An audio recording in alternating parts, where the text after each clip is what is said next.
8 de la mañana con 21 minutos, 8 con 21 minutos, en Punto Noticias, primera emisión a través de Pichincha Universal. Saludamos con un guía penitenciario y por motivos de seguridad vamos a resguardar su identidad. Queremos conversar con él sobre este nuevo episodio de esta larga crisis carcelaria que venimos experimentando en los últimos años.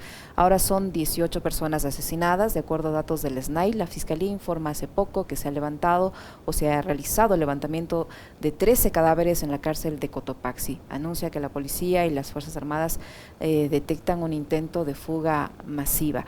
¿Cómo está? Buenos días, bienvenido. Cuéntenos qué está pasando en las cárceles, qué es lo que sucede al interior, que no se puede controlar esta situación.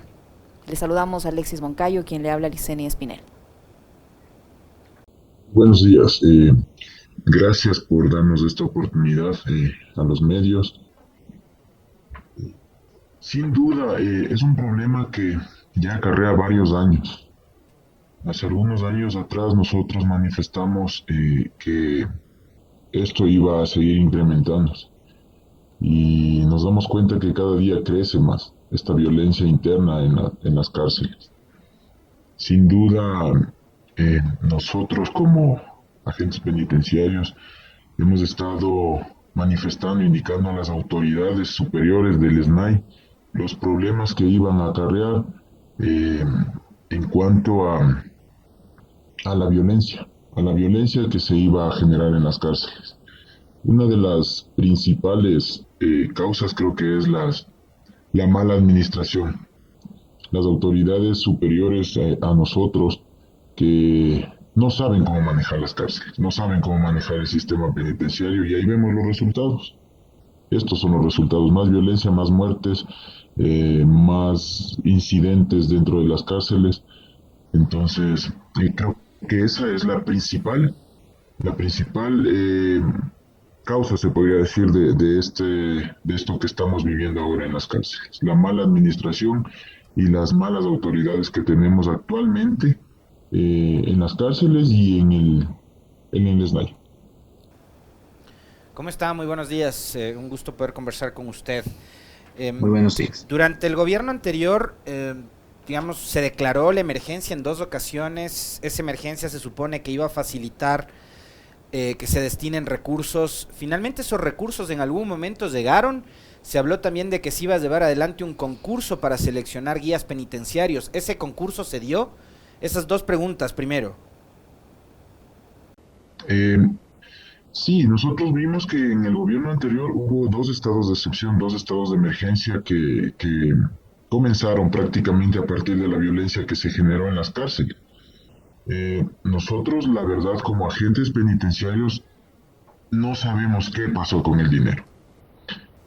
Bueno, en sí, recursos que hayan ingresado a seguridad, no hubo. A nosotros, la verdad, lo único que se podría decir, no, nos dieron es uniformes, e incluso podríamos hablar un poco más atrás de la pandemia. En la pandemia, cuando recién comenzó eso, también se generó un estado de excepción en las cárceles. Se generó un recurso para las cárceles y la verdad a nosotros, como agentes penitenciarios, lo único que nos llegó fue una mascarilla, un par de guantes y un traje de bioseguridad, que eso fue ya incluso a unos 8 meses luego de haberse iniciado la pandemia. Posteriormente hubo más estados de excepción que también quisieron, o no sé si justificaron, con la entrega de 2 uniformes, una linterna, un gas, un par de esposas. Eso fue lo que nosotros recibimos. Bueno, algunos compañeros en algunos centros recibieron chalecos que ya se caducaron, chalecos de seguridad que ya se han caducado, y otros que estuvimos en otros centros un poco más pequeños nos dijeron que no era necesario utilizar un chaleco de seguridad. Y ahora, actualmente, algunos compañeros nos han movido a cárceles un poco más grandes y no tenemos con qué cubrirnos, se podría decir. No tenemos chalecos porque las autoridades manifestaban que no era necesario en cárceles pequeñas. Y ahora que estamos en cárceles grandes y con los problemas que estamos pasando, vemos que ahí está el dinero destinado prácticamente a la seguridad. Eso es lo que se podría decir. De ahí, más recursos que hayan ingresado, como usted manifiesta, personas o más agentes penitenciarios, eso creo que fue hace unos 2 meses atrás o un mes atrás que se graduaron 150 agentes penitenciarios. De ahí no sabemos más. Actualmente quieren, o no sé si quieren más bien, cubrir los gastos creando recién un llamado. Hicieron un llamado a más agentes penitenciarios, pero no sabemos cómo va ese proceso. De ahí, recursos en seguridad no hay, no ha habido. Ahora, ¿cómo se producen estos hechos de violencia, incluso hasta coordinados? Hay una especie de motín en una cárcel y resulta que paralelamente o simultáneamente también la pasa en la otra. Y todo este tipo de conflictos termina en el asesinato de personas privadas de la libertad. ¿Cómo ocurre esto? ¿Quién está detrás de esta ola de violencia al interior de las cárceles? ¿Son bandas criminales? ¿Quiénes son? ¿Ustedes conocen quiénes son los que están detrás de estos episodios de violencia? ¿Por qué hay estos episodios que se están disputando en medio de esta polémica? Bueno, la verdad, hay bandas criminales dentro de las cárceles. ¿Cuáles son esas bandas? Mm, no se podría decir, hay muchas. Nosotros vemos y escuchamos en algunos medios que hablan de varias bandas criminales dentro de las cárceles que están distribuidas en todas las cárceles, se puede decir, partes, como células en todas las cárceles. Bueno, a partir de la muerte de uno de los líderes, ¿no? Que todos conocemos y que es de opinión pública y de vista pública, a partir de eso se generaron ya pelea interna por el poder que esta persona tenía. Entonces, a partir de eso nosotros vemos que se han ido creando un poco más de banda y disputa de poder por manejar las cárceles, y eso ha hecho que las autoridades permitan esto. O sea, muchas veces nosotros hemos comunicado y, bueno, de hecho siempre comunicamos a las autoridades este tipo de cosas que va incrementándose, pero no ha habido respuesta, y nosotros vemos que cada día esto va incrementándose. Las masacres, perdón que le corte, las masacres, digamos, una de las más espantosas fue creo que en febrero de este año, ¿no? Justo antes de las elecciones. Y ahí el director del SNAI, el general Moncayo, decía: los Pipos, los Lobos, los Chone Killers y los Tiguerones son las bandas que desencadenaron ataques que cobraron la vida de 62 privados de libertad en Guayaquil, Cuenca y Cotopaxi. Los tres últimos grupos fueron aliados de los choneros cuando alias Rasquiña era el jefe de la organización. Y correcto. Una de las últimas declaraciones que fueron, digamos, insólitas además, es que los presos manejan las cárceles y tienen las llaves de las celdas en los centros de rehabilitación. Así funcionan las cárceles. Sí, lamentablemente se podría decir que sí. En algunas de las cárceles, en las cárceles grandes, esto está sucediendo. Correctamente pasa eso. Los presos se han apoderado prácticamente de todo, de los pabellones y todo. Y debido a que habemos 2, 3, 4, 5 guías a cargo de un pabellón de 1000, 1800, como es en la penitenciaría, como es en la Tacunga, como es en el Turi. Entonces esto se debe al déficit de agentes penitenciarios, uno. Y otra, que es la más importante, es a las autoridades que han permitido que estas bandas criminales tomen el control de las cárceles. Y eso sí que nosotros nos han aislado, se podría decir, en cuanto al control que se mantenía hace unos años atrás. Nos han aislado por falta de coordinación, por falta de, no sé si, de autoridad en los directores, en las autoridades principales del SNAI. Entonces eso ha llevado a que hoy por hoy veamos que las cárceles son manejadas por los presos. Usted dice que las autoridades son permisivas ante estas situaciones, es decir, que esta red de corrupción que es evidente que hay al interior de las cárceles, porque si no, ¿cómo se entendería que pese a que ustedes están ahí para custodiar la seguridad interna, que pese a que hay policías en los exteriores, cómo es que los presos tienen arsenales al interior de las cárceles y terminan produciéndose estas masacres? Es decir, las autoridades conocen y permiten en complicidad, diría yo, podría ser así, en complicidad con los reos, que todo esto se dé. Claro que sí. Si tomamos en cuenta de febrero a julio que estamos ahora, ¿qué ha pasado? ¿Qué acciones han tomado las autoridades? No han tomado ninguna acción. Hace unos, no mal recuerdo, hace unas, me parece que es unas 3, 4 semanas atrás, en la penitenciaría se hizo una requisa y sacaron como 4 pistolas, un fusil y con eso justificaron que se iba a acabar la violencia. Y a la siguiente semana intentaron ingresar más arsenales. Después de esa semana, que no sé si se tomó los correctivos en el perímetro exterior, que es donde maneja la policía, no sé si se tomó los correctivos, pero a la siguiente semana quisieron ingresar más armamento. Entonces tomemos en cuenta que las autoridades, ¿cuál es el plan que han tomado ellos? ¿Cuáles las acciones que están tomando en base a esa seguridad? No hay acciones. Si vemos de febrero a julio, no ha pasado nada. Más bien intentan ingresar más armas. Entonces, ¿qué podemos pensar en eso? Que las autoridades, ¿qué están haciendo? No están haciendo nada. Es eso el motivo que nos lleva y nos conlleva a que cada día aumente más la violencia. Si nos damos cuenta ayer en la Tacunga, se hizo tan fácil que los presos se salgan de su pabellón y se suban incluso a una torre que es controlada por la policía. ¿Cómo podemos justificar? ¿Cómo podemos hacer eso? Nosotros como agentes penitenciarios, que somos 5 o 4 en un pabellón de 800, 600, ¿cómo podemos controlar esos problemas? Ni la policía pudo controlar eso.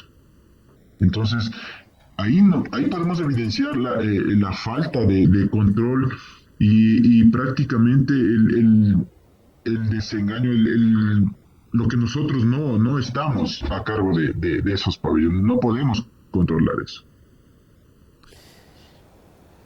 ¿Cuál es su evaluación y, digamos, su reflexión con respecto de la decisión que adoptó el gobierno anterior? Había un ente rector en la política pública en materia de rehabilitación social que era el Ministerio de Justicia.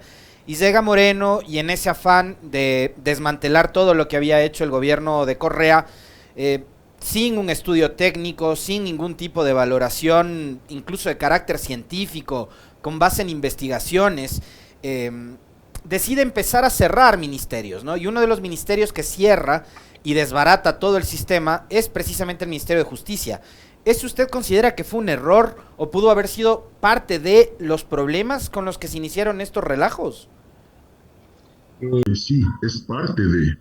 En el tiempo que yo llevo en el sistema penitenciario como agente penitenciario, ha habido como 3 o 4 transiciones de entidades. Primero era la DNRS, la Dirección Nacional de Rehabilitación Social, luego pasó a ser Ministerio de Justicia, luego pasó a ser Secretaría de Derechos Humanos, luego volvió a pasar a ser Ministerio de Justicia y actualmente Secretaría Nacional de Atención Integral. Son 5 o 4 transiciones que han pasado en el tiempo que yo llevo como agente penitenciario. Entonces, los gobiernos han tomado este sistema carcelario a la ligera. Han tomado como algo que no dan mucha importancia y vemos ahora los resultados. Es la noticia del día, las cárceles en el Ecuador. Entonces, los gobiernos sí han tenido en sí parte, han tenido la culpa más bien de todo esto, porque han puesto autoridades que no saben nada del sistema penitenciario. Y actualmente podemos decirlo, el que está a cargo del SNAI es una persona que no sabe del sistema, es una persona que no ha sabido controlar esto, es una autoridad que no sabe cómo manejar a los internos, cómo manejar a los agentes penitenciarios, cómo manejar el interior y los exteriores de las cárceles. E incluso, que es lo más importante, se llama Centro de Rehabilitación Social. ¿Hay una verdadera rehabilitación? No la hay. Entonces no sabemos en qué está enfocado las autoridades en la actualidad como en los centros penitenciarios, no lo sabemos. Entonces, en parte sí, son estas transiciones que se han ido dando,